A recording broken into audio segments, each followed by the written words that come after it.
nuestras redes sociales.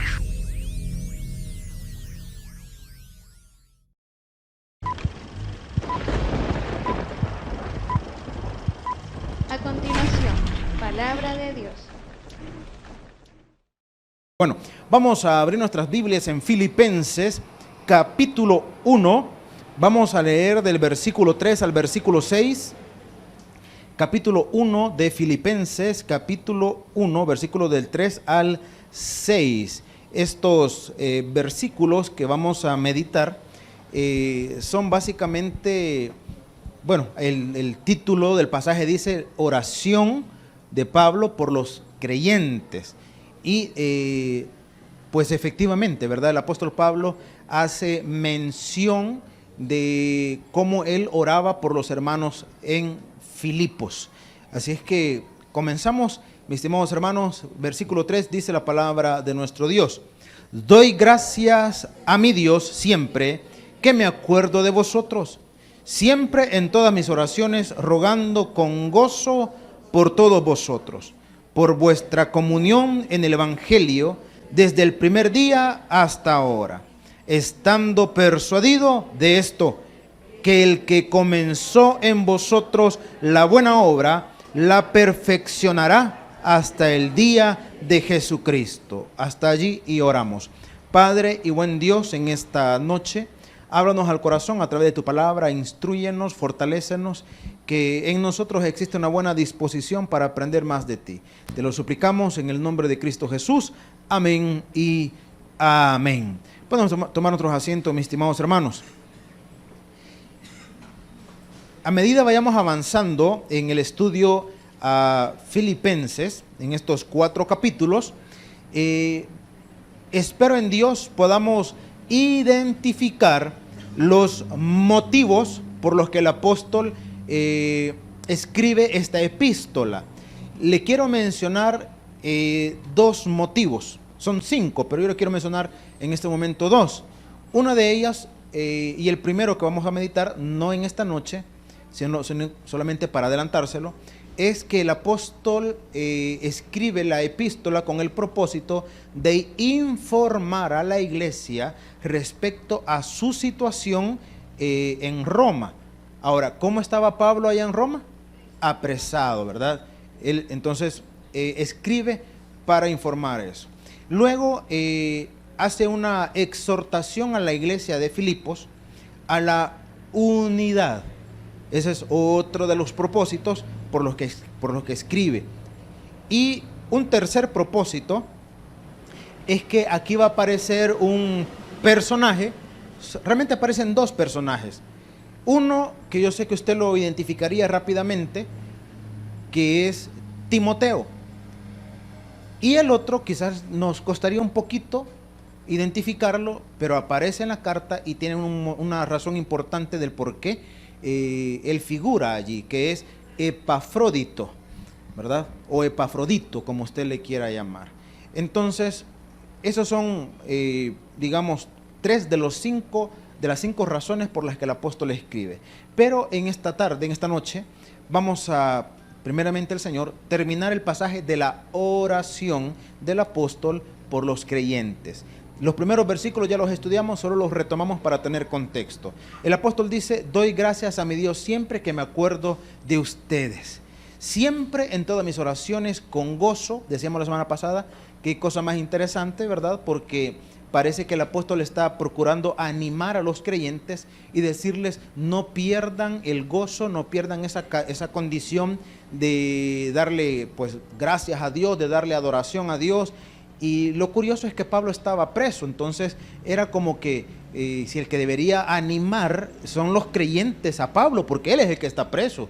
Su condición es desfavorable. Los creyentes deberían estarle diciendo a Pablo: Pablo, no se desanime, ¿verdad? Pablo, estamos orando por usted, Pablo. Pero no, es Pablo que les dice: mire, yo me acuerdo de ustedes y me acuerdo con gozo de ustedes. Y luego, en el versículo 5, el motivo del gozo de Pablo dice: por vuestra comunión en el Evangelio desde el primer día hasta ahora. ¿Cuánto tiempo había pasado desde que Pablo llegó a Filipos hasta que se escribe la epístola a la iglesia? en los primeros 2 miércoles que comenzamos a estudiar esta epístola, vimos que el apóstol Pablo llega a Filipos en el segundo viaje misionero, en su segundo viaje misionero, que algunos los fechan aproximadamente entre el año 48 y 52 después de Cristo. Luego el apóstol regresa, algunos estiman casi al final de su tercer viaje misionero, algunos lo fechan entre el año 58 al 60, 61 por ahí. Y esta epístola, del 58 al 62 parece que le hacía mención del tercer viaje. Esta epístola es escrita aproximadamente unos 8 años, aproximadamente entre 6 y 8 años después de su última visita a la iglesia en Filipos. Entonces, el apóstol dice, desde el primer día hasta ahora. Significa que la iglesia tendría aproximadamente entre 10, ¿verdad? Aproximadamente 10 años tendría la iglesia en Filipos. Y el apóstol dice, me llena de enorme satisfacción de que desde el primer día hasta ahora ustedes permanecen donde Dios los quiere tener. Y el apóstol no había sido o no había estado con ellos desarrollando la iglesia. No había estado. No es que el apóstol llegó, ¿verdad? Y estuvo con ellos 3 años, 4 años, trabajó con la iglesia, la estableció, la iglesia en alguna forma se estabilizó, comenzó su desarrollo. No, el apóstol llegó, ganó. Básicamente la Biblia habla de 2 familias, la de Lidia y la del carcelero de Filipos, y luego los hermanos comenzaron a desarrollarse. Luego llegaron líderes, ¿verdad? A los obispos, los diáconos, dice la palabra, que estaban allí desarrollando la obra. Hay algo muy interesante que está en el versículo 6, que quizás ahí nos detenemos un poquito. Dice el versículo 6, estando persuadido de esto. Ahora, ¿de qué estaba convencido el apóstol? Que el que comenzó en vosotros la buena obra, la perfeccionará hasta el día de Jesucristo. Y aquí viene el dato que vale la pena reflexionar. ¿Quién comenzó en ellos la buena obra, hermanos? Exacto. ¿Quién la comenzó? Dios. En ningún momento se le puede atribuir al apóstol Pablo decir, yo comencé la obra en ustedes y ustedes permanecen firmes porque yo les di una buena enseñanza, les di enseñanza sólida, permanente. No le dice eso al apóstol. Recordemos que en la carta o la epístola a los Corintios, el apóstol mismo desarrolla un principio, una enseñanza bien práctica. Y el apóstol dice, miren, yo sembré, aquel regó, el otro edificó, pero después de eso, cada quien vea cómo ¿qué dice? Sobre edifica. ¿Quién es el responsable de sobre edificar sobre el fundamento que ya está puesto? ¿Quién es el responsable? Nosotros, hermano. Nosotros. Entonces el apóstol dice, miren señores, el que comenzó en ustedes la buena obra fue Cristo. Yo puse el fundamento y también el apóstol desarrolla ese principio. Yo, dice, como perito arquitecto, puse el fundamento que es Cristo, pero después de eso, usted tiene la responsabilidad de sobreedificar sobre ese fundamento. Entonces, Dios, que es maravillosamente fiel, Él comenzó la obra en usted. Él la va a terminar. Pero decíamos el domingo, Dios va a actuar en su vida en la medida que usted se lo vaya permitiendo, porque Dios no va a violentar su individualidad. Dios no va a venir a decirle, vení para acá, voy a agarrar ese tu carácter y te lo voy a hacer pedazos. No, si usted lo pone en sus manos, Él lo puede moldear, Él lo puede cambiar, si usted lo pone en sus manos. Y si no, no se preocupe, usted va a seguir siendo el mismo amargado de toda la vida, va a seguir siendo así. Entonces el apóstol dice, Él, Dios, ¿verdad?, comenzó en ustedes la obra. ¿Quién es el que va a continuar haciendo la obra en usted?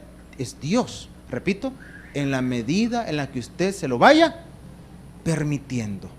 En esa medida. Y hay otro principio maravilloso que aquí se plantea. Y es que el apóstol en ninguna manera o ninguna forma, al menos en esta oración usted no lo va a identificar, trata de tener protagonismo. No trate de tener protagonismo en el aspecto de decir, bueno, pues yo que fundé la obra, ¿verdad? Yo que desarrollé la obra. No, en ningún momento. En ningún momento. Es más, el tiempo que el apóstol estuvo en Filipos fue poco. Pero él tenía autoridad. Ya hemos hablado de la autoridad apostólica. Pero la iglesia no se sostiene, no se sostenía, no se sostuvo, no se sostiene, ni se sostendrá por la obra de un ser humano. No se sostiene, no se sostuvo, ni se sostendrá por la obra de un ser humano. Todo el tiempo hemos dicho, todos somos útiles. Nadie es indispensable. Nadie. Todos somos útiles. Todos podemos ser instrumentos valiosos y útiles en las manos de Dios. Pero tenemos que estar convencidos que el que hace la obra siempre es Dios y no nosotros. No nosotros. Mire, si un día yo dejo de servir, ahí va a ver cómo se la van a ver a palitos sin mí. No. Es que la obra es de Dios. ¿Qué va a pasar con ese ministerio? ¿Qué va a pasar con esa área de servicio? Va a seguir funcionando. Que al principio, claro, probablemente va a funcionar de manera distinta, de repente puede que tenga cierto tropiezo, pero va a continuar funcionando. ¿Por qué? Porque es de Dios. Porque es de Dios. Hay algo que en lo personal a mí me agrada mucho. Y creo que es primera vez que lo vamos a comentar. El año pasado que fue la primera vez en 10 años, que yo me ausenté 20 días. Entonces, algunos de ustedes se acercaban y decían, mire, ¿y ahora cómo vamos a hacer? Como quien dice, no va a venir la gente. Y vinieron todos ustedes, gloria a Dios, ¿verdad? Porque usted no viene por mí. Espero yo. Y al regresar, ver las asistencias, la asistencia se mantuvo, los hermanos vinieron, y eso, en lugar de hacerlo sentir mal a uno, porque así, pues chica, ni falta les hice. Puede venir aquí uno haciéndose la víctima, ¿verdad? Pues chico, no, ni falta les hace aquí. Bien tranquilo. No. ¿Sabe cuál es la satisfacción? Que usted debe aprender, y creo que ha aprendido a depender ¿de quién? De Dios. A depender de Dios. Independientemente del que esté allí llevando el mensaje, si su corazón está proyectado para recibir de Dios, usted va a recibir de Él. Usted va a recibir de Él.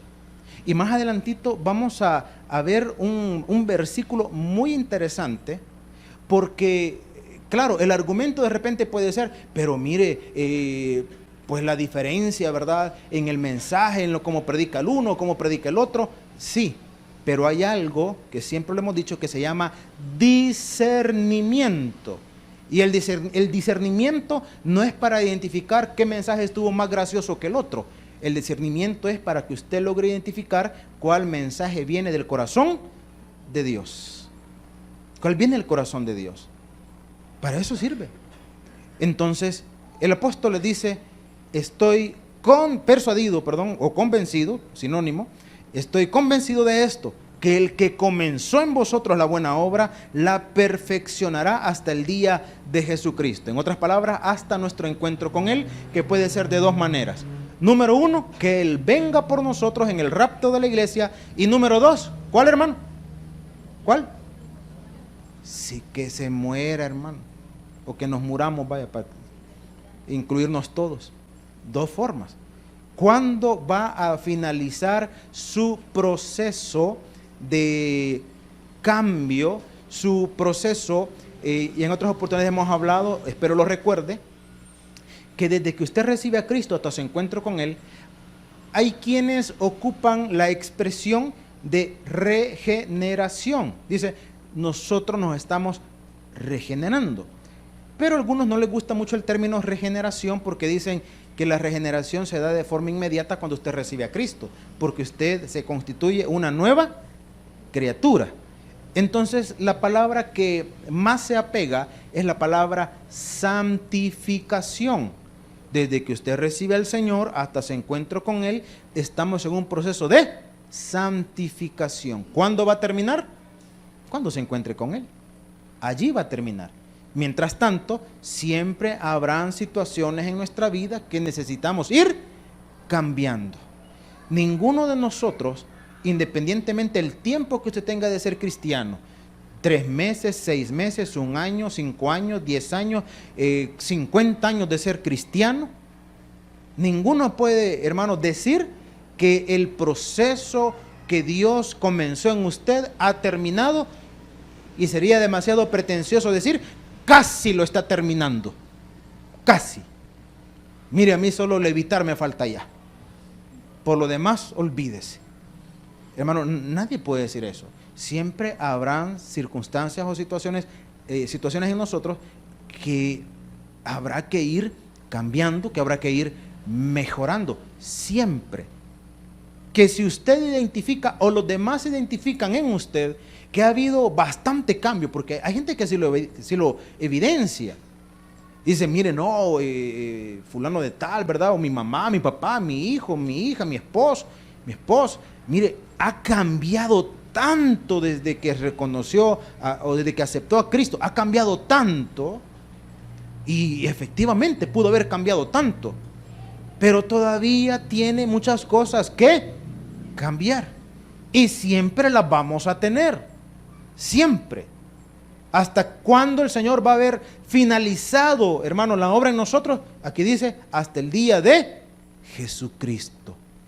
Hasta ese momento. Mientras tanto, siga poniendo su vida en las manos de Dios. Siga poniendo su vida en las manos de Dios. Las cosas que yo tengo o reconozco que tengo que cambiar, y lo voy a lograr con la ayuda de Dios. Usted no lo va a lograr con el regaño de alguien. Pero ese es un concepto errado, un concepto equivocado, que hay personas que lo tienen. No sé, alguna vez usted se ha encontrado con gente así, que piensan o creen que usted viene a la iglesia para que lo regañen. Hermano, usted no viene a la iglesia para que lo regañen. Y le recomiendo, no vaya a ninguna iglesia donde lo van a ir a regañar. Suficiente con los regaños que le dan en la casa. Suficiente. Usted no viene aquí para que lo regañe. En primer lugar, porque solvencia para regañarlo yo no tengo. No, si usted quiere que lo regañen, vaya a buscar a su mamá, a su papá. Todavía debe tener energía el señor o la señora para darle una buena regañada.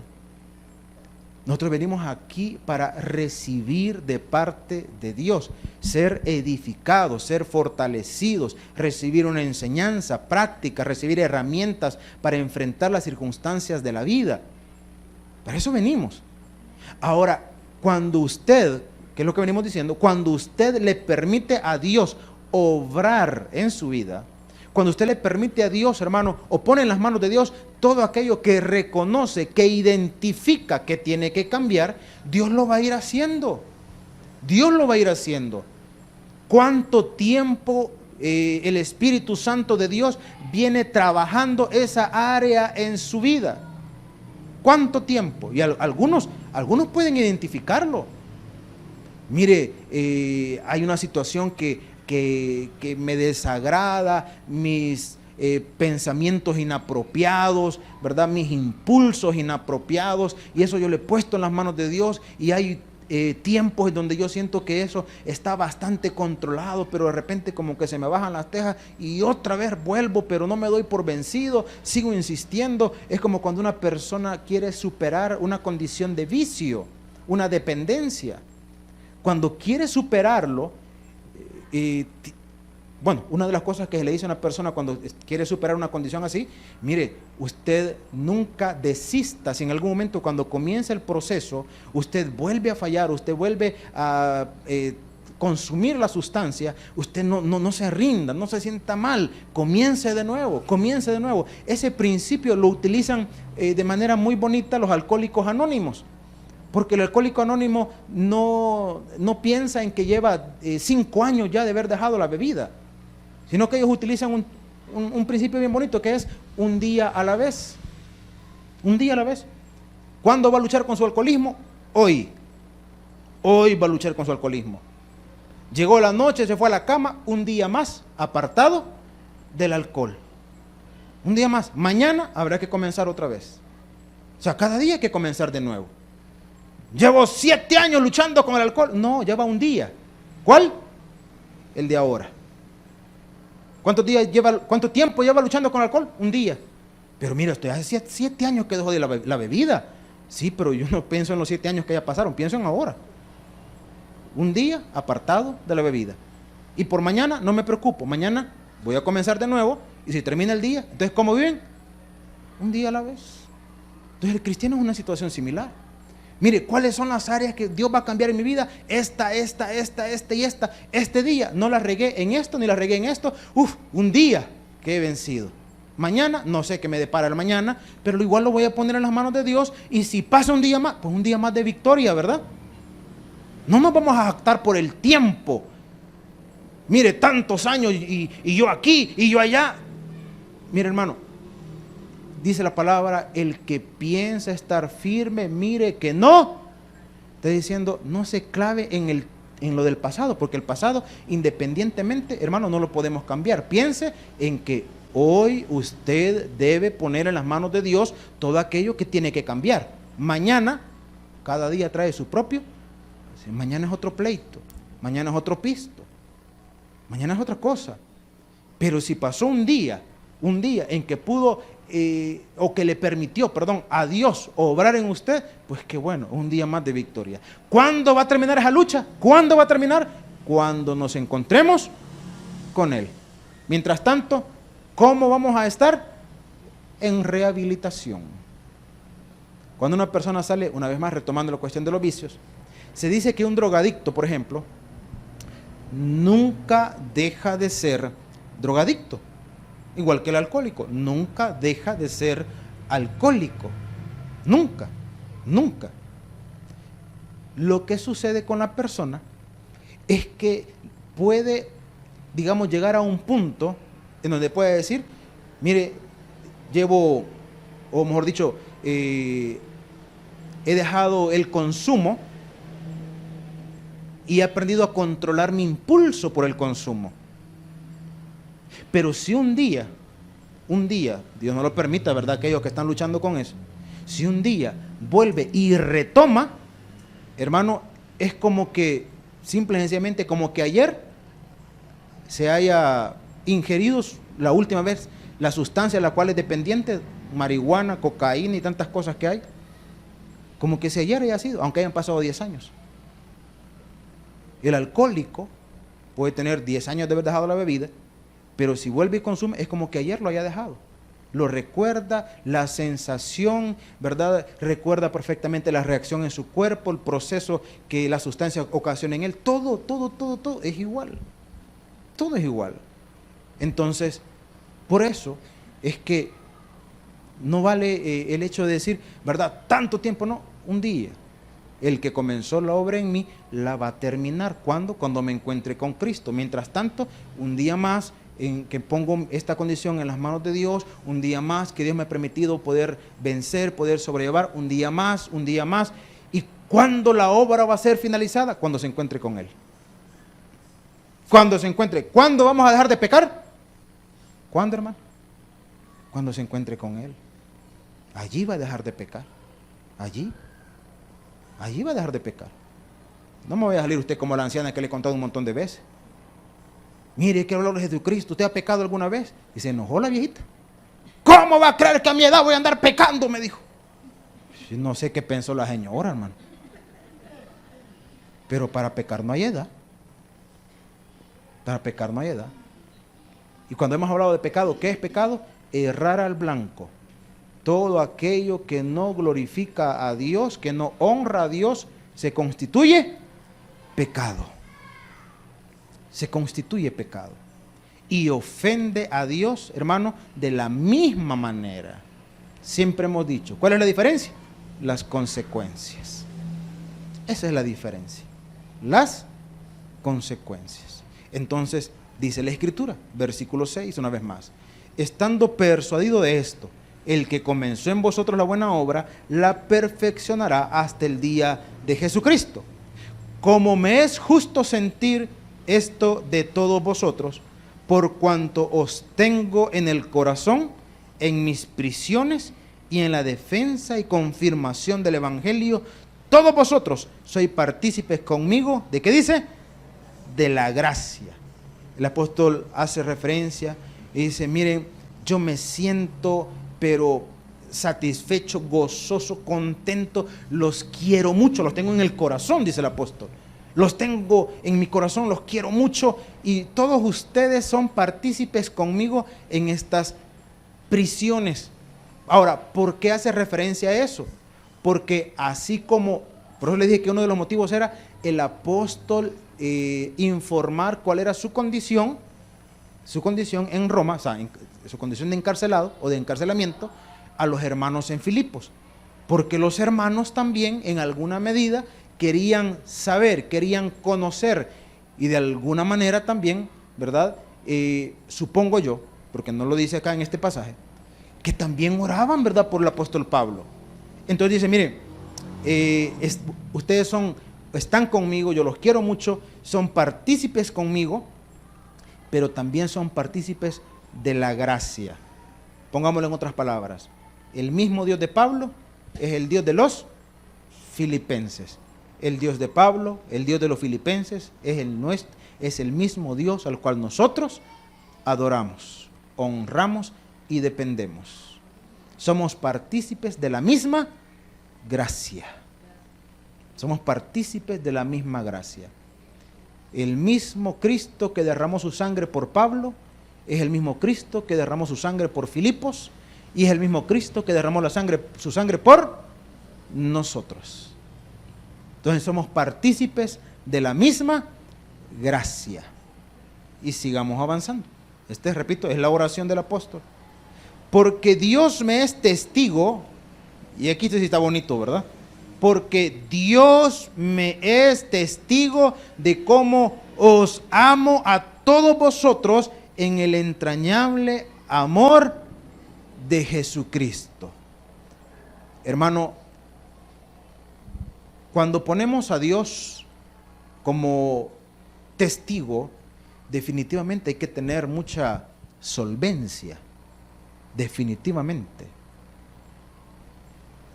Viene a memoria aquel rey al cual Isaías llegó a decirle, arregla tu casa porque ciertamente morirás y no vivirás. Y aquel rey volvió su rostro a la pared y le dijo a Dios, tú sabes que con íntegro corazón te he servido. Y desde el momento que Dios le dijo a Isaías que se regresara y que le dijera que Dios le añadía 15 años más a su vida, es porque era verdad, es porque era cierto, hermano. Yo no puedo decir, yo no conozco su corazón, hermano. Yo no lo conozco.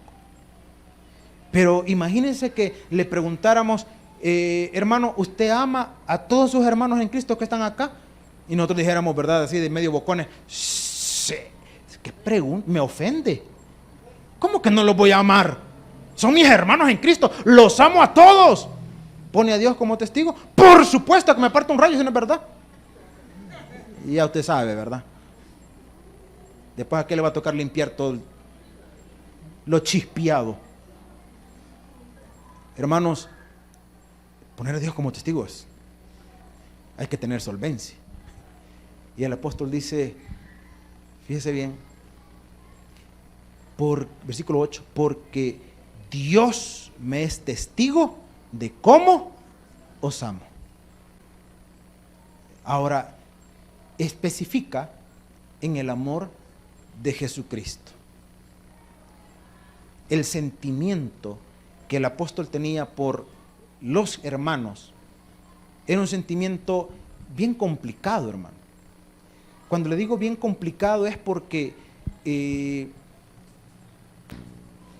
quizás se lo quiero ejemplificar a través de algo pues bastante conocido para todos nosotros, y puedo tener la libertad para hacerlo porque ya no está con nosotros, ya está en la presencia del Señor. Estoy hablando de nuestro pastor general. Si usted en algún momento escuchaba o escucha todavía, y tiene la oportunidad de hacerlo, los mensajes de nuestro pastor general, tenía unos principios, repito, no comprensibles quizás para muchas personas, pero solamente quiero exaltar este. Él decía que había hecho una promesa a Dios, que nadie se iba a interponer entre la relación entre él y Dios. Nadie, nadie, nadie.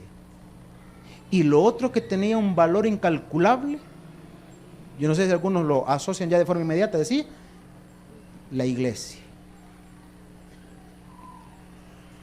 A mí no me sacan de aquí, decía, no sé si algunos lo recuerdan. A mí no me sacan de aquí, decía. No, no. Hermano, y el tiempo que estuvo ausente, literalmente es porque no podía levantarse. Para mí uno de los momentos más emotivos fue un 24 de diciembre, creo que fue 2016, si no me equivoco. Creo que fue domingo, que después de varios meses, casi un año de estar ausente, llegó a predicar el mensaje de ese 24 de diciembre. La condición tan difícil, tan dura, su caminar pausado, cansado, y llegar a predicar, porque decían, no, nadie se mete en mi relación con Dios, ni con mi iglesia. Y fue una verdad todos los años de su vida, bueno, de ministerio, fue una verdad. Fue una verdad. Y muchas personas no logran entender quizás el amor de alguien que se dedica a la obra. No logran entender que de repente le digan, repito, a alguien que ame la obra, que de repente le digan, mira, venite, si con un día que dejes, no creo que se vaya a terminar eso. No, no, no. Que va a cumplir años no sé quién, no sé cuánto, el sobrinito, el primito, la tía, el hermano, la hermana, mamá, papá, la abuelita, que es último año, que después de aquí no la vamos a volver nunca a ver nunca más. No, no. Repito, no todos pueden llegar a la condición de comprender esa situación. Cuando el apóstol dice, pongo a Dios como testigo del amor que yo les tengo. Algunos lo pueden leer, algunos lo pueden leer. Dice, no tiene mucho sentido. No tiene mucho sentido. El pastor general decía, y repito, retomo su ejemplo. El pastor general decía, yo no sé, algunos lo recordarán y si no, pues escucha el mensaje y ahí lo voy a escuchar en algún momento. A mí que me digan, decía, o su iglesia o yo. Lo mandaba a chapalear, hermano. Mandaba a chapalear. No me ponga a elegir, decía. Mis estimados hermanos, el apóstol dice, Dios es testigo del amor con el que yo los amo. Ahora, no solamente aquí, porque era la epístola a los filipenses, pero no es que los filipenses eran sus favoritos. No es que no amaba a los hermanos de Corinto, de Éfeso, de Colosas. Está hablando de la iglesia, del cuerpo de Cristo. Está hablando de eso. Entonces, el apóstol dice, versículo 8 una vez más, porque Dios me es testigo de cómo os amo a todos vosotros en el entrañable amor de Jesucristo. Y esto pido en oración, que vuestro amor abunde aún más y más en ciencia y en todo conocimiento. Y este es el versículo que le mencionaba hace un momento, ya se lo explico. El apóstol dice, mi oración para con ustedes o para con los hermanos de Filipos es que el amor que se tienen pueda abundar aún más, o sea, pueda ir acrecentándose y más en ciencia y en conocimiento. El detalle es que en nuestra traducción, no tiene quizás la magnitud de lo que el versículo realmente enseña, porque la palabra ciencia significa conocimiento.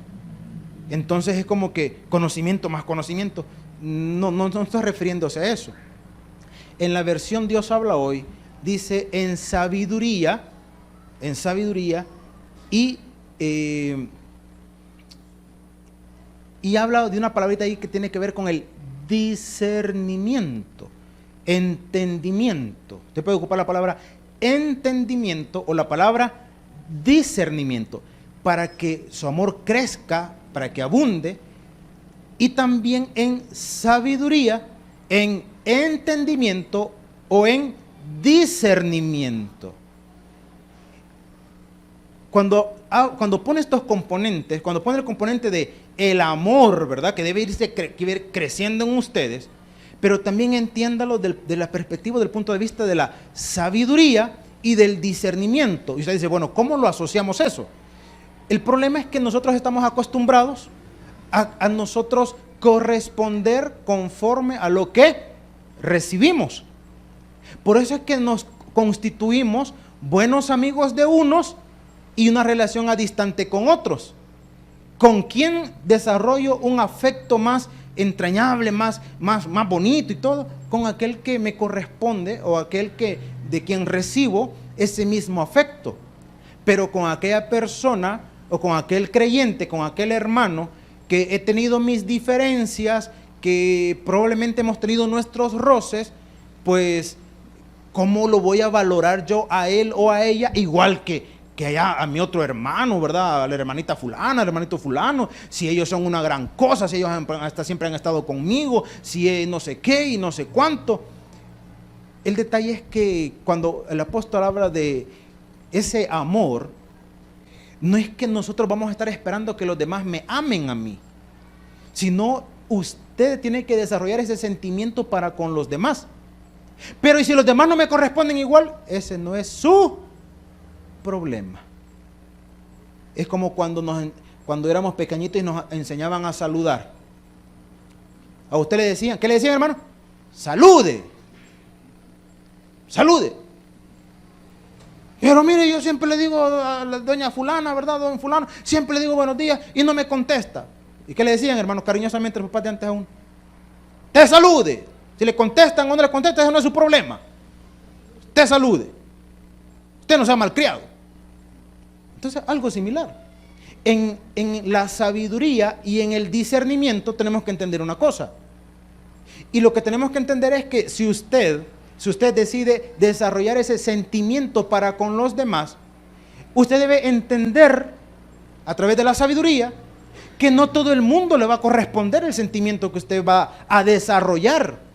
Usted puede amar a todo el mundo, no todo el mundo lo va a amar a usted, hermano. Usted puede procurar estar en paz con medio mundo, no medio mundo va a estar en paz con usted. Usted puede procurar procurar desarrollar una apropiada relación con todos, desarrollar la mansedumbre. No todo el mundo le va a corresponder igual. No todo el mundo le va a corresponder igual. Comience usted a regalar sonrisas a diestra y siniestra. Algunos le van a corresponder con sonrisas sinceras. Hermano, Dios le bendiga. Amén, hermano, qué gusto verlo. Hermano, Dios le bendiga. Amén.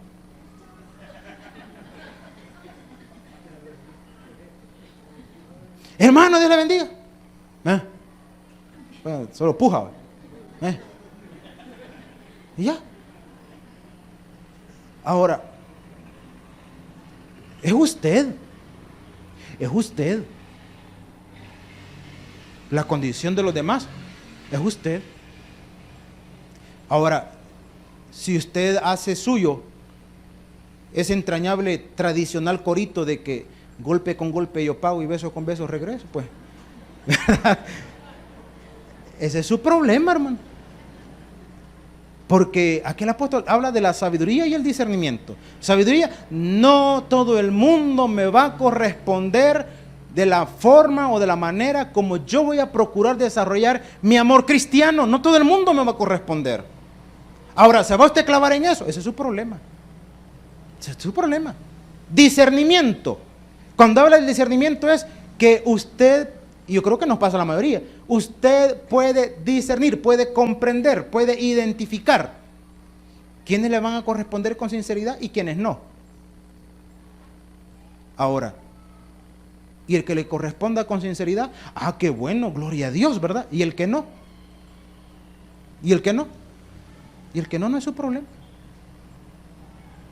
El proverbio dice, el que es amigo ha de mostrarse amigo. Nosotros esperamos que los demás sean amigos con nosotros. Y la Escritura dice, no, el que es amigo debe mostrarse amigo. O sea, si usted es amigo, usted demuestre su amistad. Es como cuando los niños son chiquitos en la escuela. Les regalan algo al compañerito y se lo regalan desinteresadamente. Se lo regalan desinteresadamente. No, hermano, si el siguiente día se lo están cobrando. Dame galleta. Ve, no, voy a comprar la tuya. Ayer te di fresco. Lo están cobrando. Entonces, a veces nosotros somos así. Gente desagradecida. Todo lo que uno ha hecho por ellos y ni gracia le dan. Entonces usted le está cobrando. Invirtiendo estaba entonces. Si estaba invirtiendo, tiene razón en enojarse. Si lo hizo desinteresadamente, independientemente, aunque sea las gracias que le den o no, no es su asunto. ¿De quién va a recibir? De Dios. Pero nosotros nos ofendemos. Nosotros nos sentimos mal. Gente desagradecida, y uno aquí, y uno allá, y no sé qué, y no sé cuánto. Entonces eso es inversión. Está esperando tarde o temprano, ¿qué? Recuperar. Hay un principio bien, ¿qué le puedo decir? Complicado en alguna medida. Que dice, usted no invite a comer a una persona que la puede invitar a usted, o sea, que le puede regresar el detalle. Usted invite a alguien que no lo puede a usted invitar. Porque usted invitar a alguien a comer pupusas esperando que después a usted lo lleven al pollo, está complicado, hermano. Está complicado. Va a invertir usted 2 pupusas y espere que le compren un super menú por allá. Entonces, el apóstol dice, y esto pido en oración, que vuestro amor abunde aún más en ciencia, le dije, usted puede poner ahí la palabra sabiduría, y en entendimiento o discernimiento, para que aprobéis lo mejor, a fin de que seáis, como dice hermanos, sinceros e irreprensibles para el día de Cristo. Ahora, ¿para con quién es esta sinceridad y esta condición de ser irreprensibles? ¿Para con quién? Nosotros podemos decir, para que entre los hermanos. ¿Puede usted medir el nivel de sinceridad de alguien? ¿Puede usted medirlo? Nosotros no lo podemos medir. ¿Que en algún momento lo podemos identificar? Sí. O sea, en algún momento uno puede identificar que lo que me dijo no era sincero, no era verdad. Lo podemos lograr identificar, pero medir el nivel de sinceridad no. Y el hecho de ser irreprensibles, eso también lo evalúa Dios, hermano. Eso también lo evalúa Dios. Porque nosotros, humanamente hablando, la palabra irreprensible es no tener de dónde sujetar, no tener de dónde agarrarse. El mejor ejemplo es, yo no sé si en algunas de sus casas todavía habrá por allí alguna ollita que usted ama tanto, que hace como 20 años tuvo orejitas alguna vez, tuvo mango alguna vez.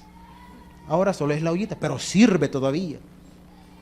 Todavía se puede hervir agua allí. El problema de la ollita, tan bonita y tanto que se ha encariñado con ella porque fue una herencia de su tatarabuela, es que tiene que agarrar trapitos o algo, ¿verdad? Porque no hay.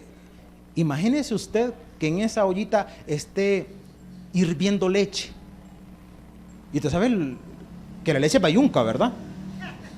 Porque usted está ahí, nunca hierve. Usted vuelve a ver, se rebalsó. Pero imagínese que usted le logra ganar el mandado y cuando viene para arriba, usted logra, ¿verdad? Y entonces no puede apagarlo porque está en la hornilla. Yo sé que usted ya no tiene hornillas de caché, pero supóngase usted para ejemplificarle, ¿verdad? Entonces no puede apagarlo, entonces tiene que quitarlo de allí. Pero el problema es que no tiene de dónde lo agarra y no tiene los trapitos ahí cerca, no tiene papel. Entonces, ¿y cómo? Bueno, para uno de hombre, las mujeres no dan otro pisto, ¿verdad? Haz de cuenta que somos nosotros los que estamos ahí, hermano, y no haya de dónde, no tiene de dónde agarrar.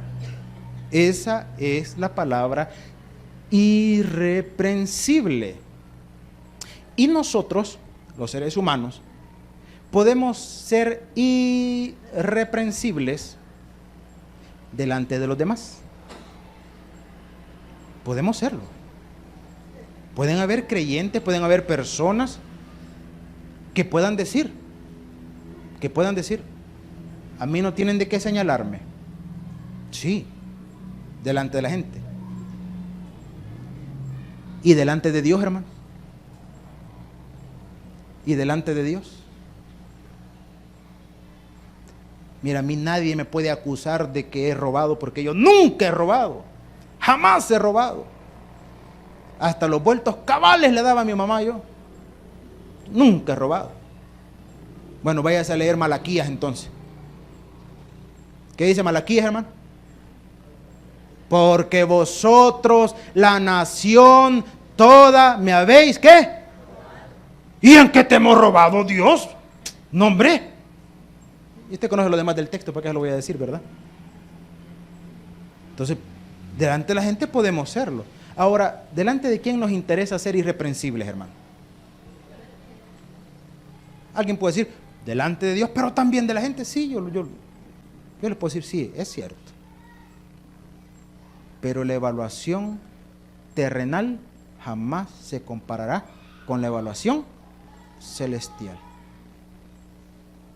El apóstol Pablo también dijo, porque nosotros podemos persuadimos a los hombres, pero a Dios le es manifiesto lo que somos.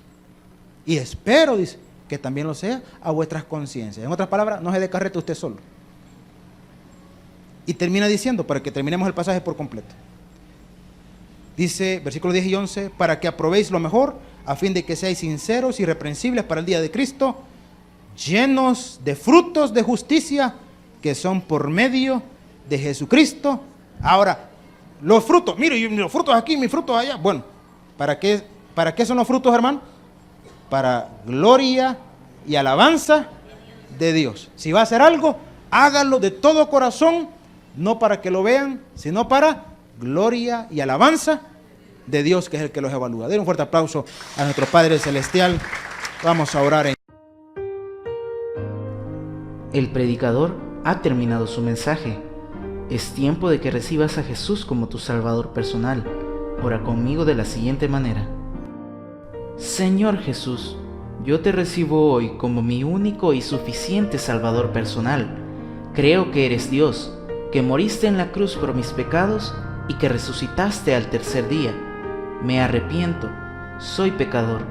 Perdóname, Señor. Gracias doy al Padre por enviar al Hijo a morir en mi lugar. Gracias, Jesús, por salvar mi alma hoy en Cristo Jesús, mi Salvador. Amén. Bienvenido a la familia de Dios. Ahora te invitamos a que crezcas en el conocimiento de las Escrituras. Congrégate con nosotros. Estamos ubicados en kilómetro 6,5, carretera a Los Planes de Renderos.